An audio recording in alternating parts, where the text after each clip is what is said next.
Hello my dear friends, welcome back to CSC master Barman. গত লেকচারে আমরা ডেটা টাইপস নিয়ে আলোচনা করছিলাম। তো এই লেকচার হচ্ছে আমরা কাই স্কোয়ার এন্ড হচ্ছে কোভিডেন্স এন্ড কোরিলেশন নিয়ে আলোচনা করব, যেখানে আমরা ম্যাথও সলভ করব। তো ধৈর্য সহকারে যদি ভিডিওটা দেখেন তাহলে অবশ্যই বুঝতে পারবেন। তো চলুন শুরু করা যাক। কাই স্কোয়ার ম্যাথটা খুবই ইম্পর্টেন্ট, বাট এটা আমরা একটু পরে দেখবো, কারণ এটা বুঝতে হলে আপনাকে আগে হচ্ছে কোভিডেন্স এন্ড কোরিলেশনটা বুঝতে হবে। তো ভেরিয়েন্স সিঙ্গেল ভেরিয়েবল যেটা, সেটাকে আমরা ভেরিয়েন্স বলি, এন্ড ডবল ভেরিয়েবল হলে সেটাকে আমরা কোভেরিয়েন্স বলি। তো সিঙ্গেল ভেরিয়েন্সের সূত্র আমরা গত লেকচারে যদি দেখছিলাম, তো আমি এখানে একটু বলতেছি। এটা হচ্ছে সিঙ্গেল ভেরিয়েন্স, সিঙ্গেল ভেরিয়েবলের জন্য ভেরিয়েন্স বের করার সূত্র। তো এটা দিয়ে করলে খুব ইজি হবে আপনার। এটা দিয়ে করতে গেলে হয়তো বা ভুল হওয়ার সম্ভাবনা থাকবে, আপনারা এটা ফলো করবেন এইভাবে। তো এটা দিয়ে আমরা যদি এখন একটা ম্যাথ দেখি, যেখানে হচ্ছে আমাদের এক্স এর ভ্যালু গুলো আমরা স্কোয়ার করে সামেশন করব, দেন ডিভাইড করবো হচ্ছে টোটাল নাম্বার অফ এক্স দিয়ে, অর্থাৎ যতগুলো ভ্যালু আছে সেটা দিয়ে। দেন এই টোটাল ভ্যালুটার সাথে আমরা মাইনাস করব এক্স এর মিন এর সাথে। তো এখানে এক্স মানে কত, 30, 36, 47, তাই না? এই সবগুলা সামেশন করে মিন করব। মিন করে যে ভ্যালুটা পাইলাম সেটা ধরে নিচ্ছি 58, দেন স্কোয়ার করবো। দেন এই ভ্যালুটা থেকে এটা বিয়োগ করলে যেটা পাবো ফাইনালি, সেটা হচ্ছে আমাদের ভেরিয়েন্স। তো এখানে হচ্ছে একটা অ্যাট্রিবিউটের জন্য দেওয়া আছে, তাই না? একটা অ্যাট্রিবিউটের ভ্যালু এগুলো সবগুলা।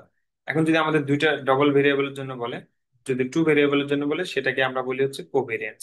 এখন টু ভেরিয়েবল বলতে কিরকম, আমরা যদি শুরুতে একটা ডেটা সেট দেখি, দেখেন এখানে কয়টা অ্যাট্রিবিউট দেওয়া আছে, একটা অ্যাট্রিবিউট, দুইটা অ্যাট্রিবিউট। এই দুইটা অ্যাট্রিবিউটের যে সম্পর্কটা, অর্থাৎ এই অ্যাট্রিবিউটটা বাড়লে, এই অ্যাট্রিবিউট বাড়লে বি অ্যাট্রিবিউট বাড়ে নাকি কমে, সেটা আমরা বের করবো। সেটা হচ্ছে আমরা কোভেরিয়েন্সের মাধ্যমে বের করবো।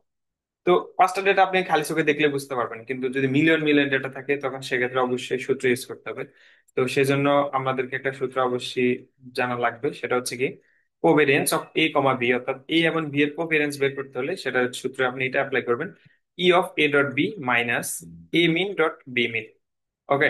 এখন E of A dot B মানে কি, এটা হচ্ছে ওয়েট অ্যারিথমেটিক মিন এর সূত্র, যেটা সেটা। ওয়েট অ্যারিথমেটিক মিন টা কি জিনিস আমি যদি একটু বলি, যেমন এখানে দেখেন এটা কত 6, আর এটা কত 20। 6 এবং 20 আপনি গুণ করবেন, এভাবে সবগুলো ভ্যালুর গুণটাকে আপনি সামেশন করবেন, 6 × 20 প্লাস 5 × 10 এবং হচ্ছে 2 × 5 পর্যন্ত সবগুলা গুণ করে সামেশন করবেন। সামেশন করার পরে যে ভ্যালুটা পাবেন সেটা টোটাল অবজেক্ট দ্বারা ডিভাইড করবেন। এখানে অবজেক্ট কয়টা, পাঁচটা, তারপর 5 দ্বারা ডিভাইড করলেন। এটা হচ্ছে আপনার ই অফ এ বি আপনি পাইলেন, তাই না? এখন এটা থেকে আপনি বিয়োগ করবেন কত, বিয়োগ করবেন হচ্ছে এই অ্যাট্রিবিউটের মিন এবং ইনটু হচ্ছে এই অ্যাট্রিবিউটের মিন। এই অ্যাট্রিবিউটের মিন কত 4, মানে এটা হচ্ছে কত 10.8। ফাইনালি আপনি এখানকার ভ্যালু পেলেন 50, আর এদিকে ভ্যালু পেলেন 43, বিয়োগ করে যে পেলেন কত আপনি 7। সুতরাং আপনি 7 পাইছেন, মানে কি এটা পজিটিভ কোভেরিয়েন্স। যদি জিরো, যে ভ্যালুটা আপনি পাবেন সেটা যদি জিরো থেকে বড় হয়, তাহলে হচ্ছে সেটাকে আমরা পজিটিভ কোভেরিয়েন্স বলবো, আর যদি ছোট হয় তাহলে জিরো থেকে ছোট হয় তাহলে আমরা সেটাকে নেগেটিভ কোভেরিয়েন্স বলবো। তো পজিটিভ কোভেরিয়েন্স মানে হচ্ছে 6 বাড়লে এই মানে অল ইলেকট্রনিক্স যদি বাড়ে তাহলে হাইটেক এর ভ্যালুটাও বাড়বে, আর যদি নেগেটিভ আসে তাহলে এটা বাড়লে এটা কমবে, এরকম একটা বিষয় আর কি। এখন এটা তো গেল ভেরিয়েবল ভেরিয়েন্স এন্ড কোভেরিয়েন্স। এখন তাহলে কোরিলেশনটা বা কেন দরকার? কোরিলেশনটা হচ্ছে সেম, সিমিলারই, একদম খুবই সিমিলার এটার সাথে। বাট এখানে কোরিলেশনটা এই জন্য দরকার, এখানে কিন্তু আপনি কোনো বলতে পারেন না যে আসলে বুঝলাম এটা বাড়লে এটা বাড়ে, কিন্তু কতটুকু বাড়ে বা কি সব সময় বাড়ে কিনা, স্ট্রংলি বাড়ে কিনা, সেটা তো আপনি বলতেছেন না। তো সেটার জন্য আমাদের হচ্ছে কোরিলেশনটা বের করতে হবে। কোরিলেশন আমাদের কি বলে, যে একটা ভ্যালু বাড়ে নাকি কমে সেটা স্ট্রংলি বলে, যে হ্যাঁ এই ভ্যালুটা বাড়লে এটা স্ট্রংলি বলে যে এটা বাড়বেই, এরকম একটা বিষয়। তো কোভেরিয়েন্স কোরিলেশনের যে ভ্যালুটা সেটা অবশ্যই 0, -1 থেকে 1 পর্যন্ত হয়, +1 পর্যন্ত, এর ভিতরে হচ্ছে কোরিলেশনের ভ্যালুটা হয়। তো এখন কোরিলেশনের তো অবশ্যই তাহলে একটা সূত্র আছে, সূত্রটা আমরা একটু দেখি। এই এই ম্যাথটা তো আমরা সরাসরি বই থেকেই দেখলাম। ওকে। কোরিলেশনের সূত্রটা হচ্ছে এটা। এটা দেখে ভয় পাওয়ার কিছু নেই, এটা খুবই ইজি, একবার বললে বুঝবেন। এখানে এক্স মানে কত, 6, 5। এক্স আই মানে কত, 6। x2 মানে কত, 5, এভাবে, হ্যাঁ। তো এগুলো হচ্ছে এক্স এর ভ্যালু, মাইনাস হচ্ছে কত, এটা হচ্ছে মিন। তার মানে এই ভ্যালুটার মিন কত 4, আর এখানে ভ্যালু হচ্ছে কত, এটা কত 6। এখন আমি কি করব, 6 থেকে হচ্ছে 6 থেকে হচ্ছে আমি 4 বিয়োগ করব। 4 বিয়োগ করলে কত থাকে 2।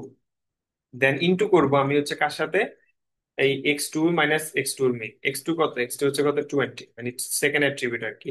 এন্ড এটার মিন কত, এটার মিন পাইলাম আমরা 10.8। তো আমি 10 ধরতেছি ক্যালকুলেশনের সুবিধাতে। তাহলে 20 থেকে আমি 10 বিয়োগ করলে কত থাকে, 10 থাকে, তাই না? তাহলে এটার জন্য পেলাম 10, আর এটার জন্য পেলাম কত, 2, তাই না? তাহলে এটার জন্য পেলাম 2, আর এটার জন্য 10, এই দুটো গুণ করবো কত হবে 20।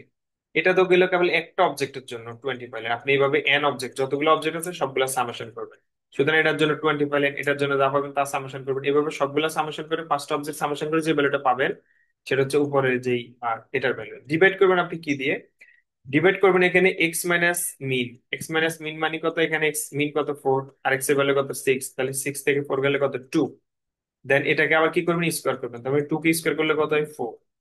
এটা একটার জন্য আপনি 4 পাইছেন, এভাবে সবগুলোর জন্য আপনি কত কত পান, সবগুলোর জন্য যে ভ্যালু পাবেন সেই সবগুলা পাঁচটার জন্য পাঁচটা যোগ করবেন, যোগ করে যে ভ্যালু পাবেন সেম ভাবে এটার জন্য করবেন, এটার জন্য সেম ভাবে করবেন। এই যে দেখেন এখানে এক্স টু মাইনাস মিন হোল স্কয়ার সেম ভাবে এটার জন্য করবেন। এই দুইটা দেন এটার জন্য করলেন এবং এটার জন্য করলেন, এই দুটাকে আপনি কি করবেন আবার মাল্টিপ্লাই করবেন। এই দুটাকে মাল্টিপ্লাই করার পরে, হ্যাঁ, সামেশন করে এই দুটাকে মাল্টিপ্লাই করবেন, দেন ফাইনালি আপনি স্কয়ার রুট রুট ওভার করবেন এই নিচের ভ্যালুটাকে, দেন এই নিচের ভ্যালুর সাথে উপর ভ্যালু দিয়ে নিচের ভ্যালুকে ভাগ করলে আপনি যেটা পাবেন সেটা হচ্ছে আপনার কোরিলেশন, এন্ড এই ভ্যালুটা অবশ্যই অবশ্যই -1 থেকে +1 এর ভিতরে আসবে। এখন যদি 1 আসে তাহলে আপনি কি বলবেন, যদি 1 আসে তাহলে আপনাকে সেটাকে বলবেন যে স্ট্রংলি কানেক্টেড, খুবই স্ট্রংলি কানেক্টেড। আর যদি 1 থেকে কিছুটা কম আসে লাইক 0.23, তখন আপনি বলবেন যে হ্যাঁ রিলেশন এটা বাড়লে এটা বাড়বে। অর্থাৎ জিরোর উপর হলে অবশ্যই বাড়বে, পজিটিভ হলে অবশ্যই বাড়বে, কিন্তু সেটা কতটা স্ট্রংলি বাড়বে সেটা আপনাকে বলবে হচ্ছে যে এই যে ভ্যালুটা আসবে। কোরিলেশন আপনাকে বলবে ভ্যালুটা বাড়বে নাকি কমবে, প্লাস হচ্ছে কতটা স্ট্রংলি বাড়বে নাকি কমবে। আর কোভেরিয়েন্সটা আপনাকে জাস্ট বলে হ্যাঁ এটা বাড়বে, কিন্তু কতটা স্ট্রংলি বাড়বে সেটা কিন্তু বলে না। তো এটা হচ্ছে আসলে basic covariance and correlation difference.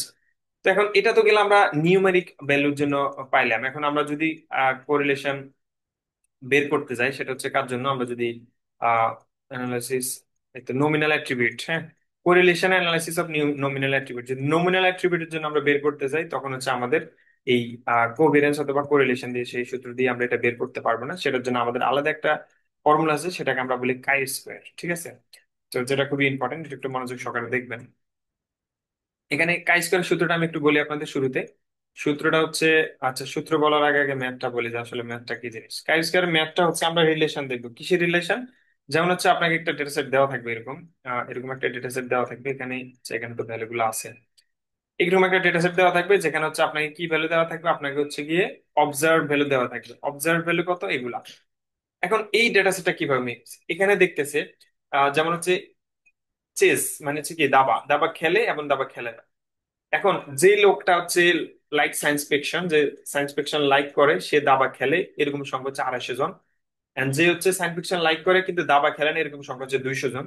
এবং সায়েন্স ফিকশন লাইক করে না কিন্তু দাবা খেলে, এরকম সংখ্যা 50 জন। সায়েন্স ফিকশন লাইক করে না বাট দাবাও খেলে না, সেরকম সংখ্যা হচ্ছে সব থেকে বেশি 1000 জন। এখন এখান থেকে আপনি একটা রিলেশন খোঁজার চেষ্টা করবেন। এই রিলেশন খোঁজার জন্য আপনাকে একটা কি করতে হবে, আগে আপনাকে অ্যাকসেপ্টেড ভ্যালু বের করতে হবে। অ্যাকসেপ্টেড ভ্যালু কত, এইটার জন্য অ্যাকসেপ্টেড ভ্যালু বের করবে, এখানে সূত্রটা দেওয়া আছে। খুবই কমপ্লেক্স মনে হচ্ছে, এখানে এদিকে দেখার দরকার না, আমরা সরাসরি দেখো। সূত্রটা হচ্ছে কিরকম, এটার জন্য এই 90, 360, 210, 840 এটা আপনাকে বের করতে হবে। সেটার জন্য এই যে দেখেন হাউ টু ডিরাইভ 90, মানে 90 আমরা কিভাবে পাইলাম এই বলে, এটা দেখেন 450 ডিভাইডেড বাই 1500 ইন্টু 300।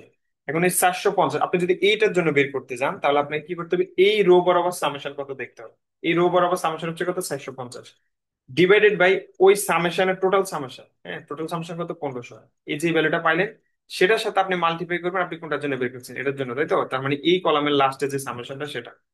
এটা হচ্ছে আমরা, এটা ওয়ান কাইন্ড অফ ইয়ের সাথে কানেক্ট, আমরা ওই যে প্রিসিশন আর রিকল করছিলাম না, অনেকটা সিমিলার এটার মতো আর কি।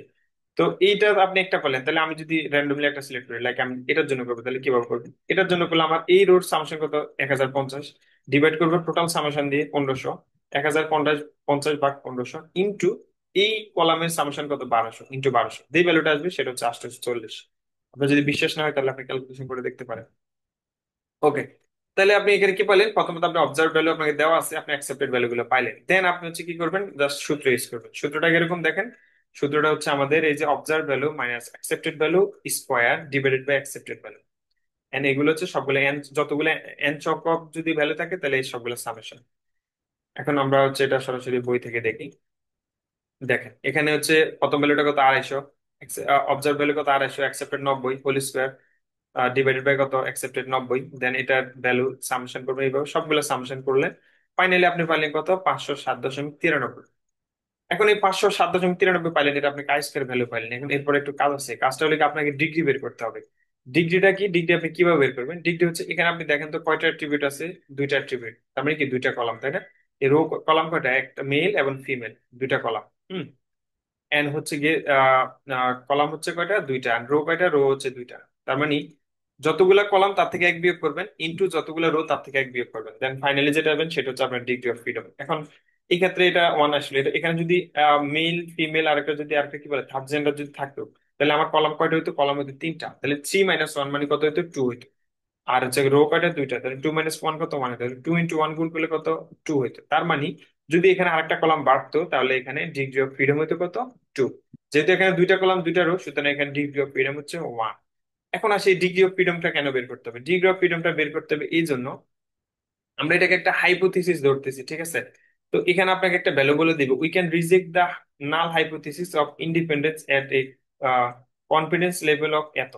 এখন আপনার কনফিডেন্স লেভেল, এটা একবারে রিয়েল কেস একটা এক্সাম্পল দিয়ে আপনি বুঝবেন। আপনি তো, আমরা নর্মালি কি ধরি, অনেক জায়গায় বেট করি না, আম, যে হচ্ছে কি এত থেকে এতর ভিতরে হইলে আমি একটা বাজে ধরলাম যে আচ্ছা ঠিক আছে, বাংলাদেশ হচ্ছে আজকে কত রান, 250 রান করবে।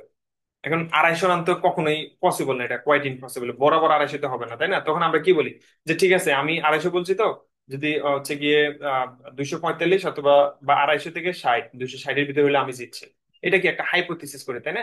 তো এখানে যেটা হচ্ছে হাইপোথিসিস ভ্যালুটা খুবই খুবই কম, যেটা হচ্ছে 0.001 যদি হয়, এর ভিতরে থাকলে আমরা হচ্ছে এর ভিতরে থাকলে তাহলে আমরা এটাকে বলবো ঠিক আছে, ওকে রিলেশন আছে বা কোরিলেশন আছে। আর যদি এর ভিতরে না থাকে তাহলে আমরা বলবো না, রিলেশন নাই। ঠিক আছে। এখন তাহলে এখানকার এই ভ্যালুটা আমাকে দেওয়া থাকবে, আর হচ্ছে এই ভ্যালুটা আমি পাইলাম, ডিগ্রি অফ ফ্রিডম আমি পাইলাম, দেন আমাকে কি করতে হবে, আমাকে হচ্ছে এরকম সুন্দর একটা চার্ট দেওয়া থাকবে। ঠিক আছে, এটা আপনার মুখস্থ করতে হবে না। এই চার্ট থেকে আপনি ডিগ্রি অফ ফ্রিডম অনুযায়ী এবং আপনার হাইপোথিসিস ভ্যালু অনুযায়ী আপনার একটা ভ্যালু বের করতে হবে। এখানে ডিগ্রি অফ ফ্রিডম কত আমরা বের করছি, আমাদের এই ডেটা সেটের জন্য 1। এখানে হাইপোথিসিস কত দেওয়া আছে, 0.001, 0.001 এখানে, এবং ডিগ্রি অফ ফ্রিডম 1। তার মানে 10.828, 10.828, আর আমাদের ভ্যালু এসে কত, 507। তাহলে আমাদের ভ্যালু আবার 10 to 10.828 কোনটা বড়? অবশ্যই আমাদের ভ্যালু হচ্ছে গিয়ে ছোট, মানে ভ্যালু বড়, যেটা আমরা পাইছি সেটা বড়। তাহলে এখানে কি বলতে পারি, তো এখানে যেটা হয়েছে আমার হচ্ছে গিয়ে কি বলে এটাকে, এখানে আমরা যেটা পাইলাম সেটা হচ্ছে 507, তাই না? তো এখন আমি যদি ফাইনালি দেখি, এখানে দেখেন আমি এখানে নাল হাইপোথিসিসটা আমি কি ধরলাম, যেমন এই বাংলাদেশের বিষয় যেটা বললাম যে জিতবে নাকি ঠকবে। তো এখন এখানে দেখেন, আহ মানে আমি বলতে এখানে রিলেশনটা এটা দেখাচ্ছি যে সায়েন্স ফিকশন লাইক করে, আপনি সায়েন্স ফিকশন লাইক করলে, আমরা তো দাবা দিয়ে দেখছিলাম, তাহলে দাবাটা দিয়ে দেখাই। কই গেল, কই গেল? হ্যাঁ। এখন তার মানে আমি বলতে পারতেছি যে যদি এখানে আমার ভ্যালুটা, যেহেতু আমি প্রথম বলছি যে না এখানে কোনো রিলেশন নাই, অর্থাৎ একটা মানুষ সায়েন্স ফিকশন লাইক করলো নাকি করলো না সেটার সাথে দাবা খেলার কোনো সম্পর্ক নাই, এই কথাটা আমি বললাম, নাল হাইপোথিসিস ধরলাম যে না এখানে কোনো সম্পর্ক নাই। এটা আমার ট্রু হইতো যখন হচ্ছে কি আমার ভ্যালুটা এখানে কত, 10.সামথিং না। এখন এই ভ্যালুটা যদি এর কাছাকাছি হইতো, এর থেকে ছোট হইতো, তাহলে আমি বলতাম হ্যাঁ ঠিক আছে আমি রাইট। এখন যেহেতু এই ভ্যালুটা এর বাইরে চলে গেছে, অর্থাৎ এখানে হচ্ছে 10.সামথিং আর এখানে হচ্ছে 507, সুতরাং আমার হাইপোথিসিস আমি যেটা ধরছি সেটা ভুল। এন্ড দ্যাট মিনস এখানে রিলেশন আছে। তার মানে একটা মানুষ সায়েন্স ফিকশন যে যারা লাইক করে করে না, সেটার সাথে দাবা খেলার সম্পর্ক আছে। ঠিক আছে। বিষয়টা অনেকটা এরকম যে একটা মানুষ, না বলি। ওকে, এই ছিল বিষয়। ধন্যবাদ সবাইকে, ভালো থাকবেন। আল্লাহ হাফেজ।